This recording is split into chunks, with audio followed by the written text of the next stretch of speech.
Hello ಸ್ನೇಹಿತರೆ, good morning. Welcome back to my channel. ನಾನು ಚೈತ್ರ. ಇವತ್ತು ನಾನು ಕಿಚನ್ ಡೀಪ್ ಕ್ಲೀನಿಂಗ್ ಮಾಡೋಣ ಅಂತ ಹೇಳಿ ಕಿಚನ್ ಸ್ವಲ್ಪ ಕೌಂಟರ್ ಟಾಪ್ನ ಕ್ಲೀನ್ ಮಾಡ್ಕೊಳ್ತಾ ಇದ್ದೀನಿ. ತಿಂಡಿಯಾಗಿ ಸುಮಾರು ಹೊತ್ತಾಯಿತು. ಅಡುಗೆ ಕೂಡ ಮಾಡಿ ಇಟ್ಬಿಟ್ಟಿದ್ದೀನಿ, ಯಾಕಂದರೆ ಕೆಲಸ ಶುರು ಮಾಡೋ ಮುಂಚೆನೇ ಅಡುಗೆ ರೆಡಿ ಇದ್ದರೆ ಕೆಲಸ ಆದ ತಕ್ಷಣವೇ ಊಟ ಮಾಡೋದಕ್ಕೆ ಸರಿಯಾಗುತ್ತೆ. ಕೆಲಸ ಎಲ್ಲ ಮಾಡಿಬಿಟ್ಟು ಆಮೇಲೆ ಅಡುಗೆ ಮಾಡಿ ಊಟ ಮಾಡೋ ತನಕ ಪೇಷನ್ಸ್ ಇರಲ್ಲ ಅಷ್ಟೊಂದು. ಆಮೇಲೆ ಕಂಟಿನ್ಯೂಟಿ ಇರೋದಿಲ್ಲ ಕೆಲಸದಲ್ಲಿ. ಹಾಗಾಗಿ ನಾನು ಯಾವತ್ತೂ ಕಿಚನ್ ಏನಾದರೂ ಡೀಪ್ ಕ್ಲೀನ್ ಮಾಡಬೇಕು ಅಂದರೆ ಅಡುಗೆನ ಮಾಡಿಟ್ಟಿರ್ತೀನಿ. ಇವತ್ತು ಮೊಟ್ಟೆ ಸಾರು ಮಾಡಿದ್ದೀನಿ. ಸೊ ಅದನ್ನೆಲ್ಲ ಡೈನಿಂಗ್ ಟೇಬಲ್ ಮೇಲೆ ಶಿಫ್ಟ್ ಮಾಡಿಬಿಟ್ಟು ಕೌಂಟರ್ ಟಾಪ್ನ ಕ್ಲೀನ್ ಮಾಡಿಬಿಟ್ಟು ರಾಜೇಶ್ ಅವರು ಇವತ್ತು ನನಗೆ ಹೆಲ್ಪ್ ಮಾಡಿಕೊಡ್ತೀನಿ ಅಂತ ಮೇಲೆ ಹತ್ತಿದ್ದಾರೆ. ಮೇಲ್ಗಡೆದು ಏನು ಪೇಪರ್ಸ್ ಇರುತ್ತೆ, ನಾನು ಮೇಲ್ಗಡೆ ಫುಲ್ ಪೇಪರ್ಸ್ ಹಾಕಿರ್ತೀನಿ. ಅದನ್ನು 3 months ಒನ್ಸ್ ನಾನು ಚೇಂಜ್ ಮಾಡ್ತೀನಿ. ಈಗ ಮೋರ್ ದ್ಯಾನ್ 3 months ಆಗಿಬಿಟ್ಟಿತ್ತು, ಮಾಡೋಕ್ಕಾಗೇ ಇರಲಿಲ್ಲ. ಅದಕ್ಕೆ ಇವತ್ತು ಮಾಡೋಣ ಅಂತ ಡಿಸೈಡ್ ಮಾಡಿಕೊಂಡೆ. ಅಷ್ಟೊತ್ತಿಗೆ ರಾಜೇಶ್ ಅವರು ನಮ್ಮ ಮನೇಲೇ ಇದ್ದಾರಲ್ಲ, ಅದಕ್ಕೆ ನಾನು ಹೆಲ್ಪ್ ಮಾಡಿಕೊಡ್ತೀನಿ ಅಂದರು. ಪೇಪರ್ಸ್ನೆಲ್ಲ ಚೇಂಜ್ ಮಾಡಿಬಿಟ್ಟು ಅಲ್ಲಿ ಸ್ವಲ್ಪ ಧೂಳು ಆಗಿರುತ್ತೆ, ಪೇಪರ್ ಸ್ವಲ್ಪ ಹಾರಿರುತ್ತಲ್ಲ ಅಕ್ಕಪಕ್ಕ ಎಲ್ಲ, ಅದನ್ನೆಲ್ಲ ಒರೆಸ್ಬಿಟ್ಟು ಒಣಗಿದ್ಮೇಲೆ ಮತ್ತೆ ಪೇಪರ್ ಹಾಕಬೇಕು. ಜಸ್ಟ್ ಪೇಪರ್ ಹಾಕೋದಲ್ಲ, ಎಲ್ಲೆಲ್ಲಿ ಧೂಳಿರುತ್ತೋ ಅದನ್ನೆಲ್ಲನೂ ತೆಗಿಬೇಕು ಎವ್ರಿ ಟೈಮು. ನಾನು 3 months ಒನ್ಸ್ ಇದನ್ನು ಫಾಲೋ ಮಾಡ್ತೀನಿ. ಆದರೆ ಕೆಲವೊಂದು ಸಾರಿ ಆಗೋದಿಲ್ಲ. ನೀವೀಗ ಶ್ರಾವಣ ಬರ್ತಾಯಿದೆ ಅಂತ ಶ್ರಾವಣದಲ್ಲಿ ಮಾಡೋದು, ಒಂದು ಕಾರ್ತಿಕದಲ್ಲಿ ಮಾಡೋದು, ಯುಗಾದಿ ಹಬ್ಬಕ್ಕೆ ಮಾಡೋದು, ಆ ಥರ ಹಬ್ಬ ಹತ್ತಿರ ಬಂದಾಗ ಡೀಪ್ ಕ್ಲೀನಿಂಗ್ ಮಾಡ್ಕೊಳ್ತೀನಿ. ಈ ಸಾರಿ ಗೊತ್ತಿತ್ತು ನಿಮಗೆ, 1 ವರ್ಷ ನಾವು ಹಬ್ಬ ಮಾಡಿರಲಿಲ್ಲ. ಆದರೆ ಇವಾಗ ಹಬ್ಬಗಳು ಬರುತ್ತೆ, 1 ವರ್ಷ ಆಯಿತು ಹಬ್ಬಗಳನ್ನ ಮಾಡೋದಕ್ಕೆ ಶುರು ಮಾಡ್ತೀವಿ. ಇವತ್ತಿನ ಈ ಡೀಪ್ ಕ್ಲೀನಿಂಗ್ ನಾನು ಹಬ್ಬ ಬರ್ತಾ ಇದೆ ಅಂತ ಏನು ಮಾಡ್ತಾಯಿಲ್ಲ, ಕ್ಲೀನ್ ಮಾಡಿ ತುಂಬ ದಿನ ಆಗಿತ್ತಲ್ಲ ಅಂದ್ಬಿಟ್ಟು ಇವಾಗ ಇನ್ನೊಮ್ಮೆ ಮಾಡ್ತಾ ಇರೋದಷ್ಟೇ. ಮೇ ಬಿ ಲಾಸ್ಟ್ ಇಯರ್ ಎಂಡಿಂಗಲ್ಲಿ ಯಾವಾಗಲೂ ಮಾಡಿದ್ದೆ ಅನಿಸುತ್ತೆ. ಈ ವರ್ಷ ಸ್ಟಾರ್ಟ್ ಆದಾಗಲಿಂದ ಮಾಡೇ ಇರಲಿಲ್ಲ. ಆ್ಯಂಡ್ ನೀವು ತುಂಬ ಜನ ಕೇಳಿದ್ರಿ ನಿಮ್ಮ ಕಿಚನ್ ಡೀಪ್ ಕ್ಲೀನಿಂಗ್ ವ್ಲಾಗ್ನ ಶೇರ್ ಮಾಡಿ, ಎಷ್ಟು ದಿನಕ್ಕೊಂದು ಸಾರಿ ಕ್ಲೀನ್ ಮಾಡ್ತೀರಾ, ಹೇಗೆ ಮಾಡ್ತೀರಾ ಅಂತ ಎಲ್ಲ ಕೇಳಿದ್ರಿ. ಹಾಗಾಗಿ ಇವತ್ತು ಇನ್ ಡೀಟೇಲಾಗಿ ಕಿಚನ್ ಹೇಗೆ ನಾನು ಕ್ಲೀನ್ ಮಾಡ್ತೀನಿ, ಎಷ್ಟು ದಿನಕ್ಕೊಂದು ಸಾರಿ ಏನೇನನ್ನು ಕ್ಲೀನ್ ಮಾಡ್ತೀನಿ, ಹೇಗೆ ಮಾಡ್ತೀನಿ ಅನ್ನೋದನ್ನು ಶೇರ್ ಮಾಡ್ತೀನಿ. ನಾನು ಒಂದು ಟಿಪ್ ಹೇಳೋದಾದರೆ, ಯಾವಾಗಲೂ ಫುಲ್ ಕಿಚನ್ ಕ್ಲೀನ್ ಮಾಡ್ತೀವಿ ಅನ್ನೋ ಹಾಗಿದ್ರೆ ಮೇಲ್ಗಡೆಯಿಂದ ಶುರು ಮಾಡ್ಕೊಳ್ಬೇಕು. ಯಾಕಂದರೆ ಕೆಳಗಡೆ ಎಲ್ಲ ಕ್ಲೀನ್ ಮಾಡಿಬಿಟ್ಟು ಆಮೇಲೆ ಮೇಲೆ ಹೋಗಿ ಪೇಪರ್ ಚೇಂಜ್ ಮಾಡೋದು, ಒರೆಸೋದು, ಧೂಳು ತೆಗೆಯೋದು ಮಾಡಿದ್ರೆ ಮತ್ತೆ ಧೂಳೆಲ್ಲ ನಾವು ಕೆಳಗಡೆ ಕ್ಲೀನ್ ಮಾಡಿರ್ತೀವಲ್ಲ ಅಲ್ಲಿ ಬೀಳುತ್ತೆ. ಹಾಗಾಗಿ ಪೇಪರ್ ಚೇಂಜ್ ಮಾಡೋದು, ಒರೆಸೋದು, ಧೂಳು ತೆಗೆಯೋದೆಲ್ಲ ಮೊದಲು ಮಾಡ್ಕೊಂಡು ಆಮೇಲೆ ಕೆಳಗಡೆ ಬರಬೇಕು. ರಾಜೇಶ್ ಅವರು ಹೆಲ್ಪ್ ಮಾಡ್ತಾ ಇದ್ದಿದ್ದರಿಂದ ನಾನು ಏನೇನು ಬೇಕೋ ಅದನ್ನು ಕೊಟ್ಬಿಟ್ಟು ನಾನು ಸ್ವಲ್ಪ ಚಿಮ್ನಿ ಕ್ಲೀನ್ ಮಾಡೋಣ ಅಂತ ಫಿಲ್ಟರ್ ತೆಗೆದಿದ್ದೀನಿ. ಇದು ಆಯಿಲ್ ಫಿಲ್ಟರ್ ಚಿಮ್ನಿಯಲ್ಲಿ ಇರುತ್ತಲ್ಲ, ಇದನ್ನು ನಾನು ಹೇಗೆ ನೀಟ್ ಮಾಡೋದು ತುಂಬ ಈಸಿಯಾಗಿ ಅಂತ ಒಂದು ವಿಡಿಯೋ ಮಾಡಿದ್ದೀನಿ. ಸೊ ನಾನಿವತ್ತು ಅದನ್ನು ಡೀಟೇಲಾಗಿ ಹೇಳ್ತಾ ಇಲ್ಲ, ಯಾಕಂದರೆ ಡೀಟೇಲಾಗಿ ತಿಳ್ಕೊಳ್ಬೇಕಿದ್ದು ನಾನು ಏನು ಯೂಸ್ ಮಾಡ್ತಾಯಿದ್ದೀನಿ, ಹೇಗೆ ಯೂಸ್ ಮಾಡ್ತಾಯಿದ್ದೀನಿ ಅಂತ ಎಲ್ಲ. ಸೊ ಆ ವಿಡಿಯೋ ಲಿಂಕ್ ನಾನು ಡಿಸ್ಕ್ರಿಪ್ಷನಲ್ಲಿ ಇಟ್ಟಿರ್ತೀನಿ. ನಿಮ್ಮ ಮನೇಲಿ ಏನಾದರೂ ಚಿಮ್ನಿ ಇದ್ದು ನಿಮಗೂ ಸ್ವಲ್ಪ ಕಷ್ಟ ಆಗ್ತಾಯಿದ್ರೆ ಅದನ್ನು ಕ್ಲೀನ್ ಮಾಡೋದಕ್ಕೆ ನೀವು ಅದನ್ನು ಚೆಕ್ ಮಾಡಿ. ತುಂಬ ಈಸಿ ನೋಡಿ, ಎಷ್ಟು ಚೆನ್ನಾಗಿ ಕೊಳೆ ಎಲ್ಲ ಹೋಗಿದೆ, ಎಣ್ಣೆ ಎಲ್ಲ ಹೋಗಿದೆ ಅಂತ. ಇದಾದಮೇಲೆ ಫಿಲ್ಟರ್ ಕ್ಲೀನ್ ಆದಮೇಲೆ ಚಿಮ್ನಿನ ಕೂಡ ಅಷ್ಟೇ ನೀಟಾಗಿ ಕ್ಲೀನ್ ಮಾಡಬೇಕು. ಎಲ್ಲೂ ಕೂಡ ಜಿಡ್ಡಿರಬಾರ್ದು, ಒಳಗಡೆ ಹೊರಗಡೆ ಮೇಲೆ ಕೆಳಗಡೆ ಎಲ್ಲ ಕಡೆಯೂ. ರಾಜೇಶ್ ನಿಂತಿದ್ರಲ್ಲ, ಅಪ್ಪರ್ ಪಾರ್ಟ್ನ ಅವರು ಕ್ಲೀನ್ ಮಾಡಿದರು. ಕೆಳಗಡೆ ಇದನ್ನೆಲ್ಲ ಈಗ ನಾನು ಕ್ಲೀನ್ ಮಾಡ್ಕೊಳ್ತಾ ಇದ್ದೀನಿ. ಮೇಲ್ಗಡೆದೆಲ್ಲ ಕ್ಲೀನ್ ಆಯಿತು. ರಾಜೇಶ್ ಸ್ವಲ್ಪ ಬ್ರೇಕ್ ತೊಗೊಂಡಿದ್ದಾರೆ. ಈಗ ನಾನು ಇದನ್ನು ಕ್ಲೀನ್ ಮಾಡ್ತಾ ಇದ್ದೀನಿ. ಆಗಲೇ ಟ್ರೀ ಬ್ರೇಕು. ಯಾಕಪ್ಪ ನಮಗೆ ನೋಡಪ್ಪ 1.5 or 2 hours ಒಂದ್ಸತಿ ಬೇಕೇ ಬೇಕು. ಇದು ನೋಡಿ ಈಗ ಫುಲ್ ಕ್ಲೀನ್ ಆಯಿತು. ಇದನ್ನು ಡಿಟರ್ಜೆಂಟ್ ಹಾಕಿ ಕೂಡ ವಾಶ್ ಮಾಡ್ಬೋದು, ಕಾಸ್ಟಿಕ್ ಸೋಡಾಲಿ ಕೂಡ ವಾಶ್ ಮಾಡ್ಬೋದು. ಸೊ ಇದು ಕ್ಲೀನ್. ಮೇಲ್ಗಡೆ ರಾಜೇಶ್ ಎಲ್ಲ ಕ್ಲೀನ್ ಮಾಡಿದ್ರು, ಒಳಗಡೆ ನಾನು ಕ್ಲೀನ್ ಮಾಡಿದೆ. Looking neat. ಇದನ್ನು ಕೂಡ ಕ್ಲೀನ್ ಮಾಡಬೇಕು ಸೋಪಲ್ಲಿ. ಇದನ್ನು ಹಾಕ್ಬಿಡೋಣ. ಇದು ಆಯಿಲ್ ಕಲೆಕ್ಟರ್. ಇಲ್ಲಿ ಎಣ್ಣೆ ಫಸ್ಟ್ ಇಲ್ಲಿ ತುಂಬಿಕೊಳ್ಳುತ್ತೆ, ಜಾಸ್ತಿ ಆದರೆ ಇಲ್ಲಿ ಬರುತ್ತೆ. ಇದಕ್ಕೆ ಕಾಸ್ಟಿಕ್ ಸೋಡಾ ಹಾಕಬಾರ್ದು, ಪ್ಲಾಸ್ಟಿಕ್ ಅಲ್ವಾ. ಏನೇ ಇದ್ದರೂ ಇದಕ್ಕೆ ಡಿಟರ್ಜೆಂಟ್ ಪೌಡರ್, ಸ್ವಲ್ಪ ನೀರು ಹಾಕ್ಬಿಟ್ಟು ಡಿಟರ್ಜೆಂಟ್ ಪೌಡರ್ ಹಾಕಿ ಉದುರಿಸಿ ಇಟ್ಬಿಟ್ರೆ ಒಂದು ಗಂಟೆಯಲ್ಲೇ ಫುಲ್ ಎಣ್ಣೆ ಬಿಟ್ಕೊಂಡಿರುತ್ತೆ. ಈಸಿಯಾಗಿ ಸೋಪ್ ಹಾಕಿ ವಾಶ್ ಮಾಡ್ಬೋದು. ಇದು ಬ್ಲ್ಯಾಕ್ ಟೀ, ಅಂದರೆ ನೀರು, ಟೀ ಪೌಡರ್, ಬೆಲ್ಲ, ವಿತೌಟ್ ಮಿಲ್ಕ್, ನೋ ಸಕ್ಕರೆ. ಯಾರಾದರೂ ಹೊಸೊಬ್ರು ಇದ್ದರೆ ಕೇಳ್ತಾರಿನ್ನ, ಅದಕ್ಕೆ ಹೇಳ್ತಾ ಇದ್ದೀನಿ.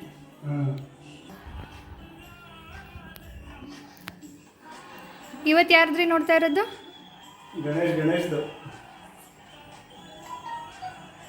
ಈಗ ಇದು ಆದಮೇಲೆ ಗೋಲ್ಡನ್ ಸ್ಟಾರ್ ಗಣೇಶ್ ಇದಾದ್ಮೇಲೆ ಶಶಿಕುಮಾರ್ ಬರುತ್ತಂತೆ.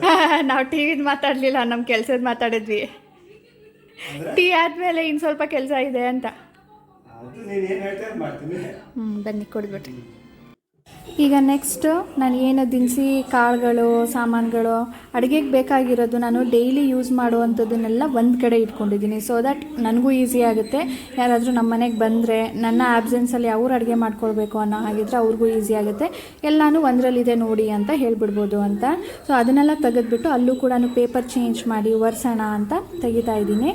ನಾನು ಈ ಬಾಕ್ಸಸ್ನೆಲ್ಲ ಒಟ್ಟಿಗೆ ತೆಗೆದುಬಿಟ್ಟು ವಾಶ್ ಮಾಡೋದು ಆ ಥರ ಏನು ಮಾಡೋದಿಲ್ಲ. ಯಾವಾಗ ಅದರಲ್ಲಿರುವಂಥ ಸಾಮಾನುಗಳು ಖಾಲಿ ಆಗುತ್ತೋ ಆವಾಗ ಅದನ್ನು ಡಬ್ಬಾನ ವಾಶ್ ಮಾಡಿಬಿಟ್ಟು ಅದರೊಳಗಡೆ ಸಾಮಾನ ತುಂಬ್ತೀನಿ. ಇವತ್ತು ಜಸ್ಟ್ ಒಂದು ಸಾರಿ ಒರೆಸಿಡ್ತಾ ಇದ್ದೀನಿ. ಹೇಗಿದ್ದರೂ ಡೀಪ್ ಕ್ಲೀನಿಂಗ್ ಆಗಿಬಿಡ್ಲಿ ಎಲ್ಲನೂ ಅಂತ. ಒರೆಸೋ ನೆಸಸರಿ ಕೂಡ ಇರೋದಿಲ್ಲ, ಅಷ್ಟು ನಾನು ಮೇಂಟೈನ್ ಮಾಡ್ತೀನಿ. ಹಾಗೆಯೇ ಯಾವಾಗ ಯಾವ್ದಾದ್ರು ಒಂದು ಡಬ್ಬ ಕೊಳೆ ಆಗಿದೆ ಕಲೆ ಆಗಿದೆ ಅಂದಾಗ ನಾನು ಅದನ್ನು ಅಲ್ಲಲ್ಲೇ ಒರೆಸ್ಬಿಡ್ತೀನಿ. ಒಳಗಡೆನೂ ಅಷ್ಟೇ, ನಾನು 3 ತಿಂಗಳಿಗೆ ಒಂದು ಸಾರಿನೇ ಚೇಂಜ್ ಮಾಡಬೇಕು, ಪೇಪರ್ನ ಒರೆಸ್ಬೇಕು ಅಂತಲೂ ಇಲ್ಲ. ಯಾವಾಗ ಅಲ್ಲಿ ಕಾಳುಗಳು ಅಥವಾ ಏನಾದರೂ ಸ್ಪೈಸಸ್ ಚೆಲ್ಲಿದೆ ಅಂದಾಗ ಅದನ್ನು ಒರೆಸ್ಕೊಳ್ತೀನಿ ಅಥವಾ ಪೇಪರ್ ಚೇಂಜ್ ಮಾಡ್ತೀನಿ. ನನಗೆ 3 ತಿಂಗಳಿಗೆ 6 ತಿಂಗಳಿಗೆ ಚೇಂಜ್ ಮಾಡಬೇಕು ಅಂತಲೂ ಏನು ಇರೋದಿಲ್ಲ, ಅವಾಗ ಮಾಡ್ಕೊಳ್ತೀನಿ. ಇಲ್ಲಿ ರಾಜೇಶ್ ಒರೆಸ್ಬಿಟ್ಟು ಹೋದರು, ಆದರೆ ಕಲೆಗಳು ಕಾಣ್ತಾ ಇದೆ. ಹಾಗಾಗಿ ಇಲ್ಲೂ ಕೂಡ ನಾನು ಸೋಪ್ ಹಾಕ್ಬಿಟ್ಟು ಸ್ಕಾಚ್ ಬ್ರೈಟಲ್ಲಿ ಉಜ್ತಾ ಇದ್ದೀನಿ, ಸ್ಕ್ರಬ್ ಮಾಡ್ತಾ ಇದ್ದೀನಿ. ತುಂಬ ಬೇಗ ಹೊರಟೋಗುತ್ತೆ. ಅದು ಏನಿದ್ರು ಟರ್ಮರಿಕ್ ಕಲೆಗಳು, ಟರ್ಮರಿಕ್ದು ನೀರಲ್ಲಿ ಜಸ್ಟ್ ನೀರಲ್ಲಿ ಒರೆಸಿದ್ರೆ ಹೋಗೋದಿಲ್ಲ, ಅದೆಲ್ಲನೂ ಅದರದ್ದು ಕಲೆ. ಹಾಗಾಗಿ ಅದನ್ನು ಸ್ವಲ್ಪ ನೀರು ಹಾಕ್ಬಿಟ್ಟು ಸೋಪ್ ಹಾಕ್ಬಿಟ್ಟು ಒರೆಸಿದೆ. ನೆಕ್ಸ್ಟ್ ಕಾಕ್ರೋಚಿಂದ ದೂರ ಇರಬೇಕು ಅನ್ನೋ ಹಾಗಿದ್ರೆ ಇದನ್ನು ಲಕ್ಷ್ಮಣ್ ರೇಖೆ ಅಂತ ಸಿಗುತ್ತಲ್ಲ, ಅದನ್ನು ಡೋರ್ ಮೇಲೆ ಹಾಕ್ತಾಯಿದ್ದೀನಿ. ಅಲ್ಲಿ ಕೆಳಗಡೆನೂ ಹಾಕ್ಬಿಟ್ಟು ಪೇಪರ್ ಹಾಕ್ತೀನಿ ಇದ್ರ ಮೇಲೆ. ನೀವು ಚಿಪ್ಕಾರ್ನ್ ಅಂತ ಸಿಗುತ್ತೆ, ಪೇಸ್ಟ್ ಸಿಗುತ್ತೆ, ತುಂಬ ಚೆನ್ನಾಗಿರುತ್ತೆ, ಯೂಸ್ ಮಾಡಿ ಅಂದಿದ್ರಿ. ನಾನು ಅದನ್ನು ತರೋದಕ್ಕೆ ಆಗಲಿಲ್ಲ, ನಮ್ಮ ಮನೆ ಕಡೆ ಎಲ್ಲೂ ಸಿಗಲೂ ಇಲ್ಲ.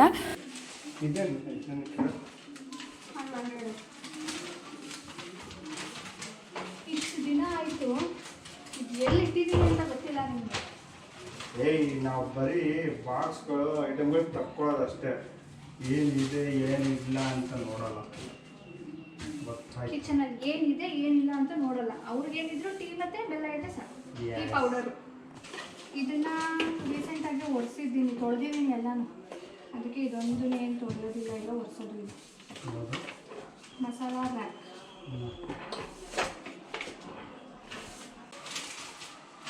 ಟೀ ಕುಡಿದ್ವಿ, ನಾವು ನೀರು ಕೊಡಲಿಲ್ಲ ಇನ್ನು.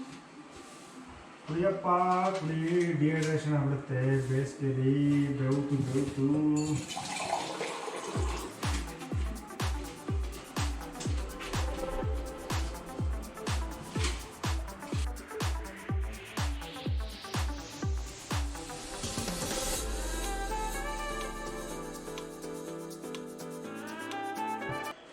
ಮುಂದ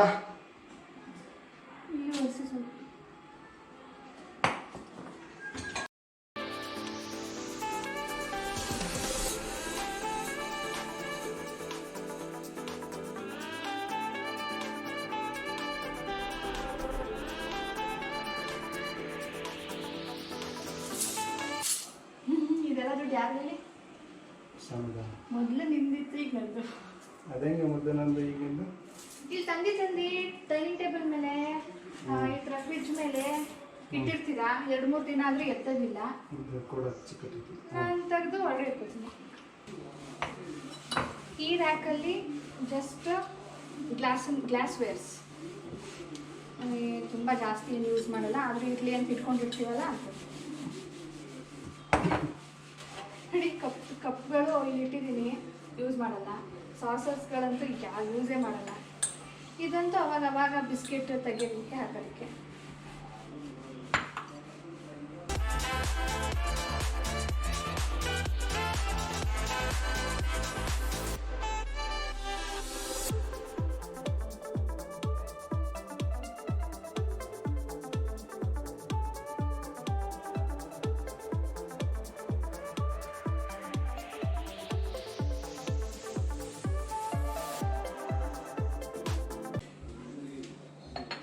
ಈ ಥರ ಗ್ಲಾಸು ಒಂದು ಸೆಟ್ 6 ಇತ್ತು.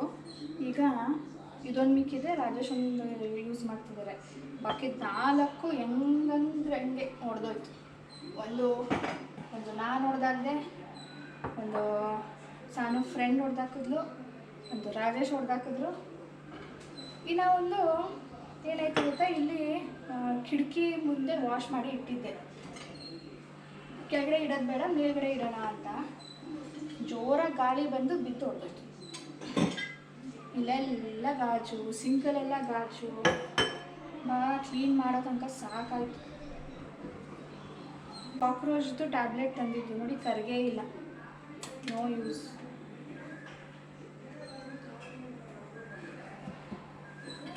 ಇದು ಜಾಸ್ತಿ ಏನು ತೆಗೆಯೋದಿಲ್ವಲ್ಲ, ಏನೋ ಗಲೀಜಾಗಿಲ್ಲ, ಧೂಳಾಗಿಲ್ಲ.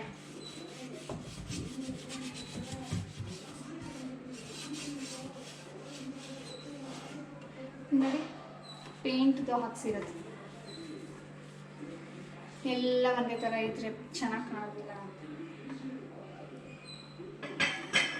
ಈಗ ಇಲ್ಲಿ ಸ್ವಲ್ಪ ಜಾಸ್ತಿ ಇದೆ. ಇಲ್ಲಿ ಸ್ಟೀಲ್ ಪಾತ್ರೆಗಳು ಅಂದರೆ ಬಾಕ್ಸ್, ಟಿಫಿನ್ ಬಾಕ್ಸಸ್ ಇಟ್ಟಿದ್ದೀನಿ. ಸ್ವಲ್ಪ ಡಿಕ್ಲಟರಿಂಗ್ ಕೆಲಸನೂ ಇದೆ ಇದರಲ್ಲಿ. ಯಾವ್ದು ಬೇಕು ಯಾವ್ದು ಬೇಡ.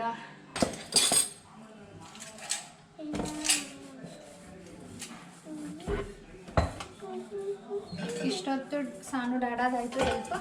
ಈಗ ಸಾನು ಅವ್ರು ಹೆಲ್ಪ್ ಮಾಡಕ್ಕೆ ಬಂತು.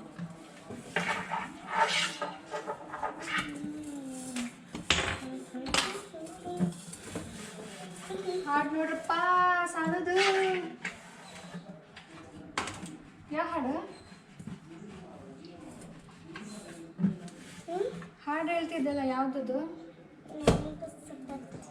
ನಿನಗೂ ಸಹ ಗೊತ್ತಿಲ್ಲ, ಆದ್ರೆ ಹೇಳ್ತಿದ್ಯಾ? ಹೇಳು ನೋಡೋಣ.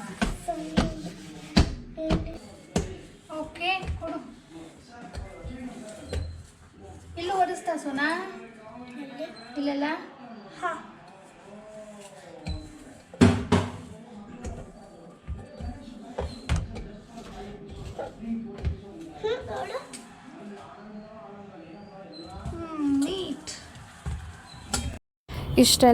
ಇಷ್ಟೊತ್ತಾಯಿತು ನೋಡಿ.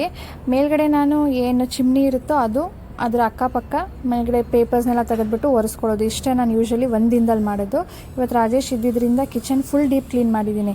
ಅಂದರೆ ಕೌಂಟರ್ ಟಾಪನ್ನೆಲ್ಲ ಕ್ಲೀನ್ ಮಾಡಿ, ಟೈಲ್ಸ್ನೆಲ್ಲ ವಾಶ್ ಮಾಡಿ, ಅದ್ರ ಕೆಳಗಡೆ ಏನು ನಾವು ತಟ್ಟೆ ಇಡ್ತೀವಿ, ಡಬ್ಬಗಳಿಡ್ತೀವಿ, ಅದನ್ನೆಲ್ಲನೂ ಕೂಡ ಕ್ಲೀನ್ ಮಾಡಿದ್ದೀನಿ. ಆದರೆ ಅದು ತುಂಬಾ ಲೆಂತಿ ಆಗುತ್ತೆ, ನಿಮಗೂ ಬೋರ್ ಆಗುತ್ತೆ. ಹಾಗಾಗಿ ಇವತ್ತು ನಿಮ್ಮ ಜೊತೆ ಅದನ್ನೆಲ್ಲ ಶೇರ್ ಮಾಡ್ತಿಲ್ಲ. ನಿಮಗೆ ಇಂಟ್ರೆಸ್ಟ್ ಇದ್ದರೆ ಅದನ್ನು ಕೂಡ ನೀವು ಹೇಗೆ ಕ್ಲೀನ್ ಮಾಡ್ತೀರಾ ಅನ್ನೋ ಹಾಗಿದ್ರೆ ನಾನು ನೆಕ್ಸ್ಟ್ ವ್ಲಾಗ್ನಲ್ಲಿ ತೋರಿಸ್ತೀನಿ, ತಿಳಿಸಿ. ನಮ್ಮ ವಿಷ್ಣುವರ್ಧನ್ ಅವ್ರ ಹೆಸರು ಬಂದ್ಬಿಟ್ರೆ ನಮ್ದು ತಲೆ ತಿರುಗ್ಬಿಡುತ್ತೆ ಅಂತ. ತಿರುಗಲ್ಲ, ತಿರುಗ್ತಾ ಇದ್ರೆ ನಿಂತ್ಕೊಬಿಡುತ್ತೆ. ವಿಷ್ಣು ವರ್ಧನ. ನಮ್ಮ ರಾಜೇಶ್ ಅವರ ಫೇವರೇಟ್ ಆಕ್ಟರ್ ಯಾರು? ವಿಷ್ಣು ವರ್ಧನ.